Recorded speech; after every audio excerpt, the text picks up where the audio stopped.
take no ride.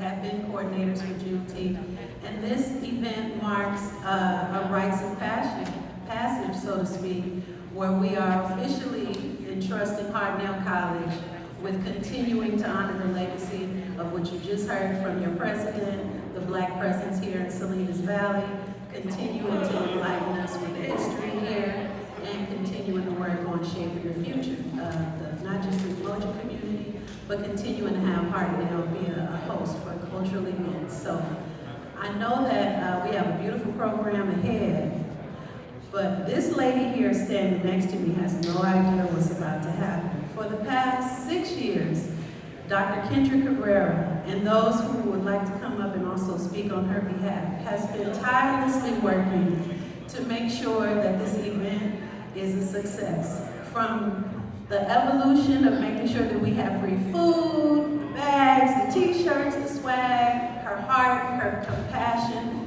is just a blessing to have. And I wanted to definitely make sure that we honor you today, Kendra. Life is full, we got all kinds of stuff going on, but she has painstakingly, consistently been involved in making sure that the Salinas Juneteenth happens here. So if I could also invite Elroy from MPC to share some words, and perhaps Tony Anderson, but I do want to honor her community. Let's give her a round of applause. The 6th annual Juneteenth honors Dr. Cabrera for her education, service, and mentorship. She's mentored so many youth at MPC and Salinas, and we just want to make sure we give her her flowers.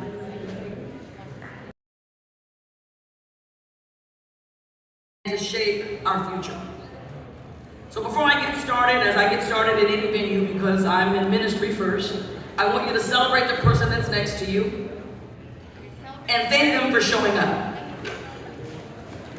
You're too quiet. Thank you. Shake their hand, give them a hug, tell them that it's good to see them here. Now, I want you to put your hands together and celebrate yourselves for showing up.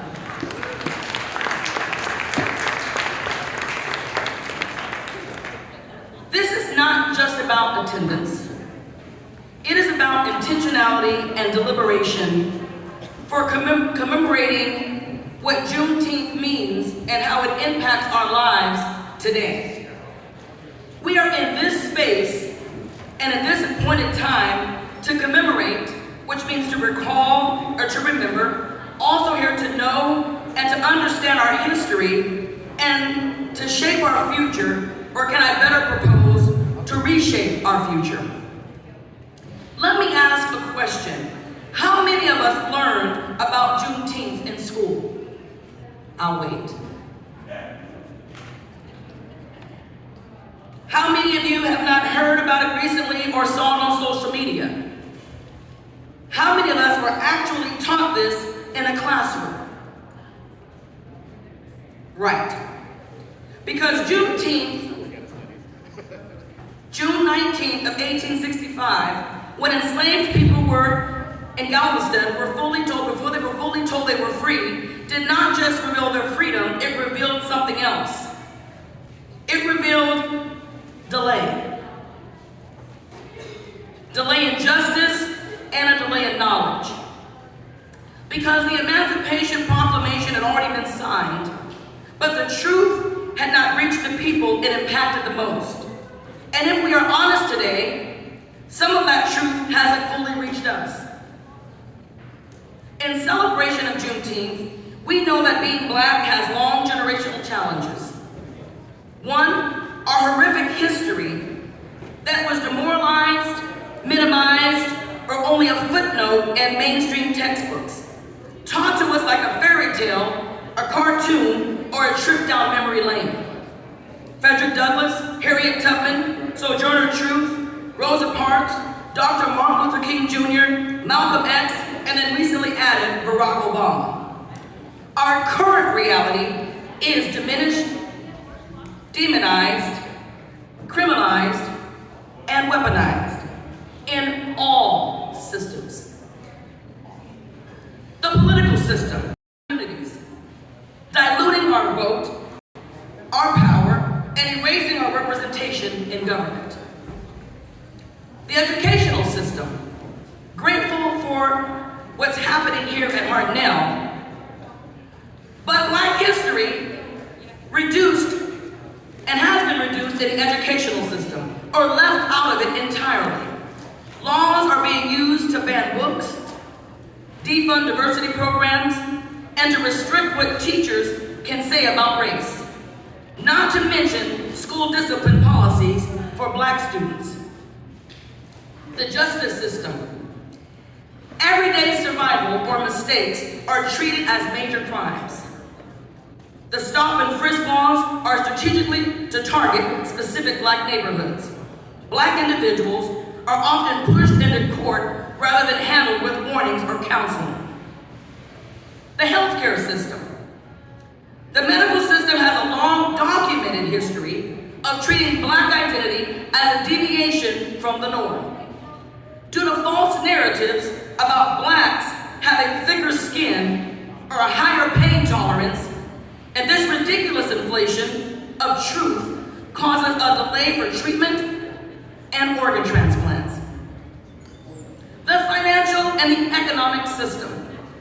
Document stats show that poverty in Black neighborhoods appraise significantly less in value than identical homes in other neighborhoods.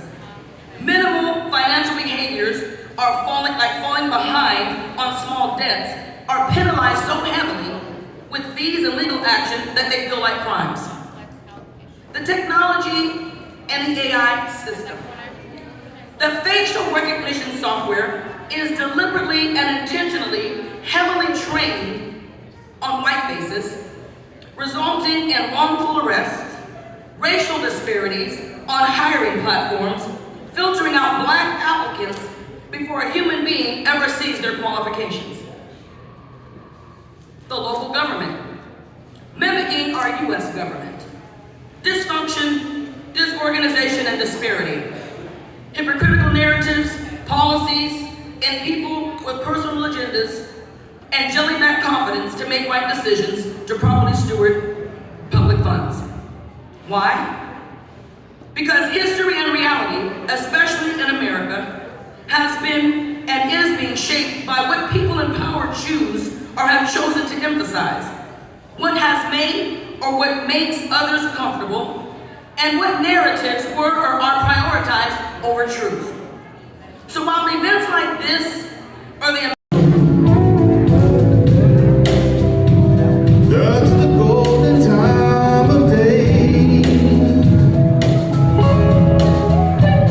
At the end of the day, when the wind is soft and warm.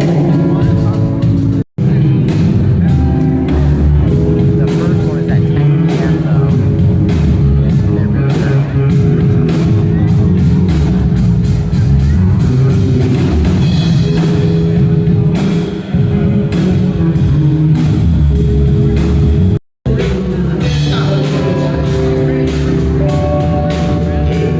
It's all right with me. Just one minute.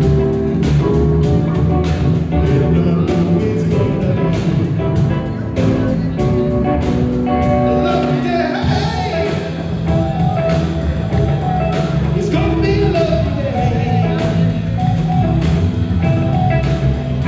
Lovely day. It's gonna be a lovely day. 86,000 African men, women, and children were herded like cattle towards the shores of the unknown, ordered by tongues that not of their own, as an agonizing tones from painful bones and wait for me across the bed and tears, splintered bones, crated and stored in bellies of ships, Terrified and mutilated by the cracking of whips. Packed side by side, hip to hip, chain to shame. Removed from our names, religion, language, and culture. Kings and queens stripped from thrones, torn from homes, never get to see the land they own. Months at sea, crammed in inhumane conditions and positions. Rape, murder, and disease, cast in the open seas, no more than bait. Who was the God to judge their fate? See the auction block sold in by private stock. 400 years of blood, sweat, and tears. Bread and blood to cultivate the land of the free. Black king, black queen, if you had not survived, there would be no me. Back in time for past our prime, we've come a long way, but some remain blind. Falling the holes like Alice in Wonderland. I'm in another land, far removed from the motherland. Hold up! We're no longer sold up. They say to be free, but why is my uncle hung up by his neck to the tree? My ancestors paid the price, I have no fee. Oh, not again, Lord. How could this be, Jesus? Have you tried with this cross that's burning in my yard? You told me to forgive, but Lord, that's going to be hard. They're killing our babies with no regard. Denise, Cynthia, Carol, Addie Mae. Your tragic death has led a civil rights movement all over the globe. You didn't die in vain, young age, but your story will be told. And they said there is no law that can make a white man love me. Well, this may be true. The law cannot make you love me, but it can keep you from lynching me, and I think that's pretty important. Maya Angelou said, I find it interesting that the meanest of existence, the poorest of existence, is attributed to God's will. I feel you, Maya, but our battle's always uphill. We need to go to court because I'm ready to appeal. Now, the 70s, shoot, the 70s, they do the deal. Black cats with black hats carrying blue steel. I'm black and I'm proud. Say it loud. I'm fist in the air. I'm the box in the crowd. Now let's hope we get the vote. They're not labeled messing around and floods out of hoods with dope. You see, that ain't doing it. Short and broke and mom around the corner, she's working them twists. His back is in the kitchen and they calling them dishes. And ain't nobody even tripping on what a kid is. Little John on the block, he started a business. And he tries to stop the money here in the business. He think he cool, he think he fly, he think he gets it when the dope fiend dies. Platinum things, money is king. And he won't live long enough to have a dream. 40 years later, y'all wonder why they crazy? In the 80s, Billy was raising crack babies. Doped out moms, abandoned invisible fathers, while sleeping with homosexual lovers while locked in the closet. Oh shoot. Click, click, bang, more lost names, A's and pain. It seems like our folks are running around in circles, and I can speak about it until my face turns purple, but if we don't get serious about getting serious, we may as well be in that sitcom, The Purple, a joke. You see where I'm getting at? We used to run from horses and torches, now we run from Negroes with knives and Porsches, and meanwhile I ain't never ran from no white man. It ain't no